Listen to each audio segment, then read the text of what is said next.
Okay, so before the video starts, we have some new codes that I want to put at the start of the video. So in order to claim these codes, just go towards your little settings, go towards game settings, then go towards accounts, and then simply click redeem code. Now once it opens, what you want to do is put in 7 deadly sins idle. This will actually give you 1k gems, I believe, which is, to be fair, early on, pretty good. The next one you're going to put in is going to be Idle Adventure, which should give you, I believe, 100 energy. Once again, very good early on as well. Even right now, after playing for 2 months, I still don't mind 100 energy, right? So boom, this one should work. There we go, we get 100 draw power. And the next one, since Meliodas did just drop here, we have a new code, which is going to give us 100 free tickets, which once again, I mean, even right now, I don't mind 100 free tickets. Alright, welcome back. So Idle has just dropped. So today I want to go through the top 10 best characters 11 up day 1. Obviously for you lot, if you lot don't know, there was an open beta for the last 2 months, which is what I've been playing in because I am in the UK. So I have obviously gone pretty far into the game. But yeah, I want to start off by saying, and I've been saying them a lot of my videos because, well, uniques, guys, you know, the orange rarity characters are actually a lot of the time better than a lot of legendaries. Now, that's generally speaking, legendary characters as a core are better than every single unique in the game, but the problem comes with that fact that you can't dupe them out. If you could reliably dupe out every single legendary here, you would probably be using those over the unique characters, but because you can't do that, and for especially early on to the game, going up towards level 5 banner level, the only thing you lot will be kind of pulling is mostly unique characters. So uniques are going to be the best ones to go towards. So the first 3 characters you lot get is Diane, Meliodas, and also Elizabeth. I will say Diane does get a little better over time because you can get more dupes of her for free.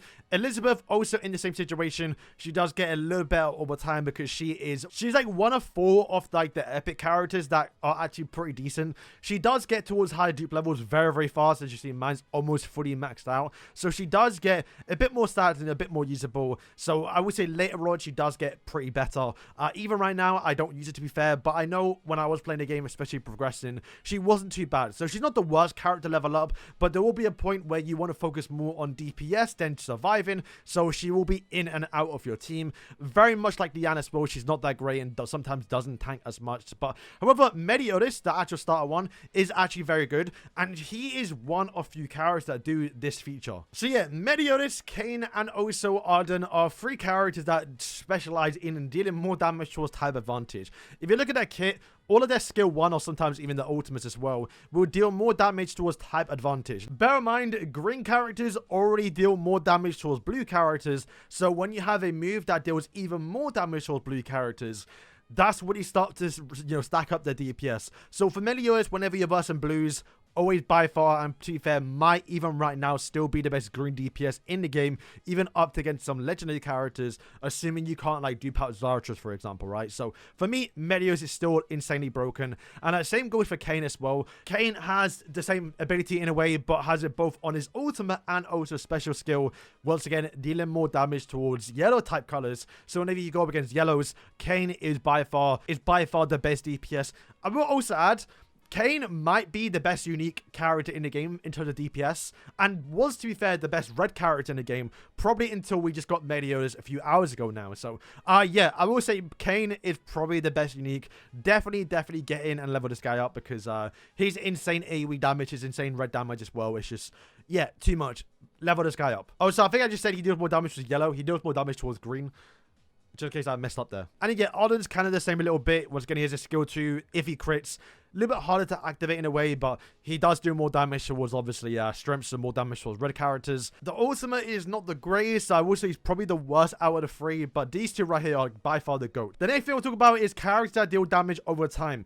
Damage over time effects in this game are ridiculously strong. Anyone that's like acid or, you know, bleed, more or less towards acid, or they do insane damage. So I will say, for me, and I think especially for you lot, the best 2 characters you should be leveling up day 1 should definitely be Atra, this guy right here, who does apply acid, which once again deals damage over time, but also as well lowers their defense too, right? And once again, going back to what I just said before about, you know, reason why Melee, Kayn, and also Arden are so good, because they deal more damage to a type advantage. He also does the same, dealing more damage towards yellow type colors, once again throughout tier 2 skills. So Atra, I'd say for me, especially early on, was by far one of the best DPSs Also, Mod as well. Mod is by far probably the best AoE farmer in the game, I would say. When it comes towards your dungeon, which you can probably see on screen now, when you have to clear through like 15 goblins in like 30 seconds, you can see his AoE damage. While the poison and acid doesn't apply, it still damages everyone AoE and actually does a lot of damage. You can see right now he's doing comparable damage towards my maxed out or my 7-star Barn, which is just insane. Once again, decreasing the defense, and he also does that on a tier 2 as well. Pump does do that similar. I will say I never really used Pump. I wasn't a fan of him because he has this attack level speed, which not really the biggest fan of, so I actually don't really use him. But he's also one of the options there because he does apply bleed. And same goes for Hendrickson. Hendrickson, once again, a legendary character, but through the combat class system, literally right above me, if you click your little combat class here, you can see you get a few characters for free duped out, where that is once again going towards Deanne, Hendrickson, and also Gilfund, and also Arthur. So you will get a few copies of Hendrickson, so you will be able to get him duped out a little bit, which once again could be very helpful towards you if you need that good blue DPS character. So he will be, once again, I think for you a lot a bit better early on. I would say for me, I didn't use him because this combat class system came out very late into the game, to where I've kind of already beaten most of the game when I got access towards him. But yeah, Henderson could also be probably another very good DPS because he's got a lot more stats comparable towards the uniques. Reinhardt is probably, once again, the second best green DPS, I think, in the game, next to obviously Meliodas. Once again, he does that bleed, so that's obviously very, very good. And I'd probably rather use him over someone like Pump, for example. Once again, going back to what I talked about a few minutes ago now, he also has the same ability to where he does deal more damage towards blue characters if he does crit. Once again, more type advantage. It's a pretty good skill. Next is a category I'm not too sure where to class them. These are going to be characters that are going to be situational, but also very, very good. We'll start up with Ren because she actually is very, very good too. Once again, just being a red DPS character, she's got naturally high stats. She also got this right here where if you do get a bunch of crits, you can get crit damage, and she can be, to be fair, for me, was one of the best DPSs. But if you look at her kit, it don't stand out, which is why I couldn't really class her any other class really. But yeah, she also is probably, next to Kane, one of the best red DPSs. The infectability can be very good on some stages because there are a few bosses later on in like the 1000 range where they start healing. This could be very, very good to obviously stop them from healing. But her ultimate is a bit suicidal. She goes behind the target, which sometimes can be bad in like PvP. So she's very situational, but still, to be fair, for me, was probably one of my best red DPSs. Bellion, I talked about it in my beginner's guide, but once again, he's always going to be good against actual, blue characters to deal more damage. But his main use and the main use I got out of him was his ultimate that can buff remove. If you time it properly to where he uses his ultimate on a boss that has just buffed up, whether that be to absorb damage, to become immortal, even healing, for example, him removing buffs is so powerful. So he's a character, once again, you probably switch in when you need to go up against someone who's actually just keep buffing up. But majority of the time, I didn't really use him. And once again, I will stress, he is a character you will need to level up at one point in the game. Once you get into the point where characters just keep buffing up. And yeah, he's just so good at that point. Gustav, I think from what I've used a little bit of him, is actually pretty good. But later on in the game, this is why he's towards the end of part of the video. He doesn't really do a lot in like normal stages, but when it comes towards like actual like tower trials or even PvP where there's a lot of enemies, him doing an AoE freeze is actually pretty decent. And the stuff he can do to like slow down the enemy team when it is a longer time limit, like in PvP, he does become a lot better. Probably one of the later characters you probably level up. I still really haven't used him, but he actually is pretty good if you want to use like a full int team, the full yellow team. And then finally for like a DPS character with Gil Frost. If you look at this guy's kit, it doesn't look good. Lower attack speed, sure, is nice. And then right here, nullifying damage taken for one time is pretty decent. But it doesn't scream DPS. It doesn't scream, yo, this guy's actually pretty good. But when you use him, you'll see straight away, his range and attack speed is so fast.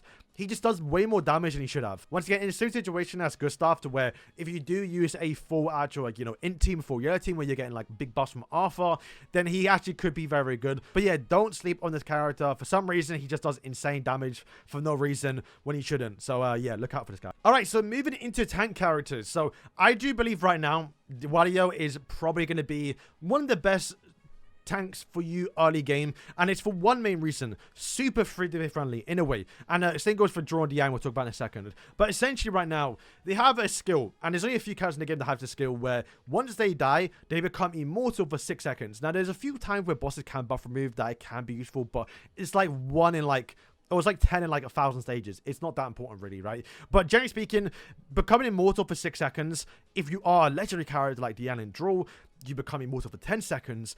it's just so good, right? Because if you survive for 20 seconds, if you die, then you're guaranteed to survive for 26 seconds or 30 seconds if you're a legendary character. And when a boss fight lasts 30 seconds long, surviving upwards towards like 20 to 15 seconds, very, very good. And also the best part is that it doesn't matter if he's level 1, level 2, level 90. He's going to survive guaranteed for 6 seconds. And since this guy is a character you can dupe out reliably because he's a unique character, he can actually tank for about like 15 seconds, 20 seconds, and then survive once again for another guaranteed 6 seconds. Very, very good. I will say Draw and also Diane, very similar, almost the same character in a way. They do different things a little bit, but once again, you have the immortality effect, but this time it is 10 seconds. And once again, I got Draw very early on in my early progress into the game, and once again, it didn't matter that he was a low level because legendaries, like I said, aren't really usable at low levels, at level 50, 0 star. But this guy, because he can survive guaranteed for 10 seconds and also apply AoE effect, it was pretty good. And once again, if you follow my early videos, everyone was using this guy early on because once again, you've got a guaranteed 10 seconds of survival. It was just super good. So yeah, these three are very good early on. Obviously, once again, if you can't get Drawn Diane, then just go towards Wario. He's obviously very good. And then we move into these three characters. And these three get a lot better later on as you start to scale up your characters even more. Once again, all three of them being unique, so they do get up to high levels. But essentially, the main gimmick towards these three is that you have the Veil buff, right? Which absorbs damage equal to 25% of the caster's HP. Which essentially just means they become not invincible, but like they take almost no damage for 10 seconds while this is available. This, once again, is better later on. Not the greatest early on because, once again, you don't have high HP, you don't have high dupe levels. You may not have the potential unlocked where you want to get, you know, more HP, for example. But yeah, once again, very similar. Just kind of comes down towards, you know, type advantage. They all do the same thing. Once again, level 5 Veil, level 5 Veil again. This guy does knock people back, which could stall a little bit. May not be the greatest when you're doing actual, you know, normal farming. But I know like PP could be very, very good. But I will say for me, these two have done me bits in the last few months now. Just swapping between these two. Sometimes even using both of them because they are that good. And then finally, we have the healers. What are the best unique healers? It's simply just these three. I think so. I think there are like a few legendaries that can heal later on that are going to be once again better as you get them duped out. But generally speaking, Elizabeth, like I said at the start of the video, is very good. But the only bad thing about her is that her healing does require you to use her ultimate move very early on, which isn't that good. So for me personally, I'm not the biggest fan of Elizabeth. Who I do really like using is Garad, and I see a lot of people using her towards higher ranks too. Mainly because, well, she has this actual, you know, tier 2 ability which restores allies HP, but always increases the critical resistance, making you a little bit more tankier. And she does that in a tier 2 rather than her ultimate, which means her ultimate, not that great. You don't really care for that effect. So what you can do is move that towards the end half of your ultimate rotation so she doesn't waste up a slot. Much prefer that than any other characters. And Orlandi is good for healing, once again requiring an ultimate move slot very early on in your ultimate rotation. However, he is being, from what I've seen, is more or less used on a full actual int team with Arthur, with Barn that can restore energy very early on. So you won't use him too much since, once again, he does buff up the evasions for int characters, yellow characters. But he is more or less the go-to healer in that full yellow team. Generally speaking, I think for most of us, we'll probably just be using Garad and Elizabeth, depending on the deep levels for both of them. Alright, so what is like the best team you can make? Now, I will say, if you watch my tier list video, one of the best supporters in the game is King, because what he does do on his ultimate, he does buff up the attack of blue characters, very important, and also 7 deadly sin characters.